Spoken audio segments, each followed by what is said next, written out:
اب وہ جو تعریف کے اندر حضرت امام نصفی رحمۃ اللہ علیہ نے فرمایا کہ کثیر مسافت کا قلیل مدت کے اندر طے ہو جانا، جیسا کہ حضرت سلیمان علیہ السلام کے صاحب انہوں نے یہ کیا، تو قرآن کے اندر سے اس کا ذکر فرماتے ہیں قال یا ایھا الملأ ایکم یأتینی بعرشها قبل ان یأتونی مسلمین۔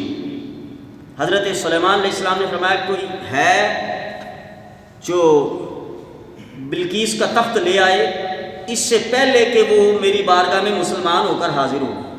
یعنی وہ چل پڑی تھی نا حضرت سلیمان علیہ السلام کی نبوت کو جان کر سمجھ کر وہاں سے چل پڑی تھی کہ میں جا کر اسلام قبول کروں گی، تو حضرت سلیمان علیہ السلام نے ان کو مزید نبوت کا اختیار دکھانے کے لیے کہا کہ کوئی بلقیس کا تخت لائے گا۔ اب اس کا مطلب یہ نہیں کہ نبی کے پاس طاقت نہیں، نبی کے پاس طاقت ہے۔ نبی یہ بتلانا چاہتے ہیں کہ ہماری طاقت تو مسلم ہے، ہم یہ دکھائیں اللہ نے اپنے ولیوں کو بھی طاقتیں دی ہیں، اپنے ولیوں کو بھی کرامات دی ہیں، طاقتیں دی ہیں۔ قال عفریت من الجن انا آتیک بہ قبل ان تقوم من مقامک۔ ایک بڑا طاقتور عفریت جن کھڑا ہوا، کہنے لگا حضور میں لے آؤں گا۔ آپ نے فرمایا کتنی دیر میں؟ کہا حضور اس سے پہلے کہ آپ کی یہ نشست برخاست ہو، ختم ہو، تو میں لے آؤں گا۔ تو 5860 یا 40 کلومیٹر کی دوری پر تخت ہے، اتنی وقت میں لے آنا تو حاجت پوری ہو جاتی ہے، کیونکہ ملکہ بلقیس تو 6 مہینے بعد پہنچے گی، 6 مہینے کی مسافت تھی۔ 10,000 گز لمبا اور 8,000 گز چوڑا تخت تھا، اور 7ویں مکان کے پیچھے اس کے پائے جو تھے زمین میں دسا کر زنجیروں کی لوہے کے کڑوں کے ساتھ باندھے ہوئے تھے۔ اس کو تو اگر 20 بندے اکھاڑنا چاہیں تو نہیں اکھاڑ سکتے وہاں پر جا کر۔ تو آپ نے فرمایا کہ قال الذی، آپ نے اس سے فرمایا نا کتنی دیر میں لاؤ گے؟ کہا کہ جو حضور یہ آپ کی نشست ختم ہوگی میں لے آؤں گا۔ تو آپ نے فرمایا نہیں اس سے جلدی چاہیے۔ آپ کی نشست کا ٹائم کیا تھا؟ صبح فجر کے بعد شروع ہوتی تھی، اور ایک روایت میں ہے کہ چاشت کے وقت ختم ہو جاتی تھی، دوسری روایت میں ظہر کے وقت، یعنی 2 گھنٹے یا 5 گھنٹے کی نشست تھی دونوں روایات کے مطابق۔ اتنی دیر میں اگر تخت آ جائے تو ملکہ بلقیس تو 6 مہینے کے بعد پہنچے گی، تو اس میں کوئی حرج نہیں تھا۔ لیکن آپ اصل میں وہ تھا جن، اگر جن سے منگوا لیتے لوگ تو نہیں، وہ تو جن تھا، اس کے پاس تو طاقت تھی، لیکن آپ تو اللہ کے بندے ولی کی کرامت دکھلانا چاہتے تھے۔ تو حضرت آصف بن برخیہ وہ کھڑے ہوئے، ان کا کلام اللہ نے قرآن کے اندر آیت کے طور پر ارشاد فرمایا قال الذی عندہ علم من الکتاب۔ ایک وہ شخص کھڑا ہوا جس کے پاس کتاب کا علم تھا، انا آتیک بہ قبل ان یرتد الیک طرفک، حضور میں لے آؤں گا۔ فرمایا کتنی دیر میں؟ انہوں نے کہا قبل ان یرتد الیک طرفک، حضور آپ آنکھ بند کر کے کھولیں، تخت آپ کے سامنے موجود ہے۔ قرآن کہتا ہے، یہ کسی مولوی کا یا کسی نعت خواں کا قصہ نہیں ہے۔ حضور آنکھ بند کر کے کھولیں، بندہ آنکھ جھپکتا ہے نا، کبھی آنکھ کھلی نہیں رکھ سکتا اور ہمیشہ وقت کے لیے بند نہیں رکھ سکتا۔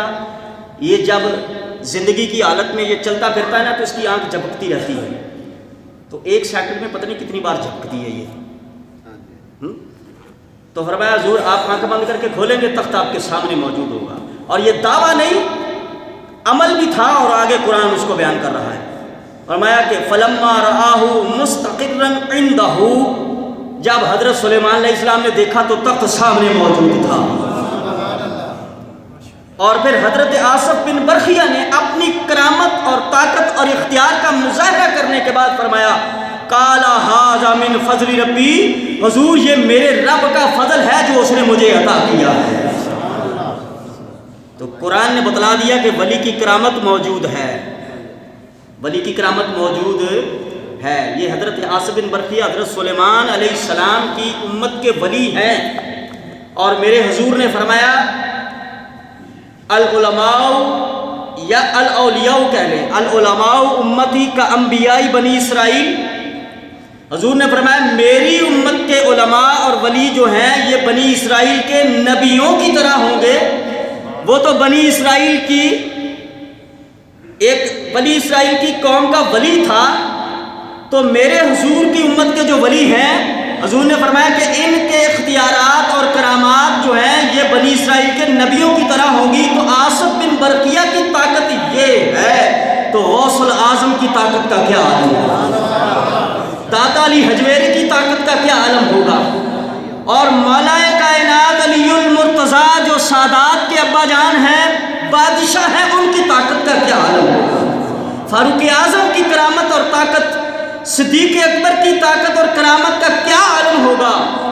یہ میں اس لیے ذکر کر رہا ہوں مولا کائنات کا ذکر کہ پچھلے دنوں، یہ پچھلے کچھ مہینوں پہلے ایک سوشل میڈیا پر سعودیہ عربیہ کے اندر ایک خطیب صاحب بند کمرے میں بیٹھ کر تقریریں ریکارڈ کر کے سوشل میڈیا پر پھینکتے ہیں. وہ حضرت مولا کائنات کی ایک کرامت کو ذکر کر کے بڑا ایک ٹھٹھا اور ہنسی اور مذاق بنا رہے تھے.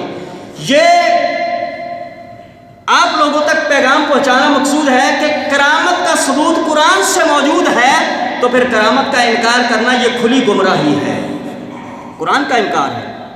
تو یہ آصف بن برقیہ حضرت بنی اسرائیل کی قوم کے ایک ولی ہیں، تو اس امت کے ولیوں کا عالم کیا ہوگا جن کے لیے میرے حضور فرماتے ہیں العلماء امتی کانبیاء بنی اسرائیل.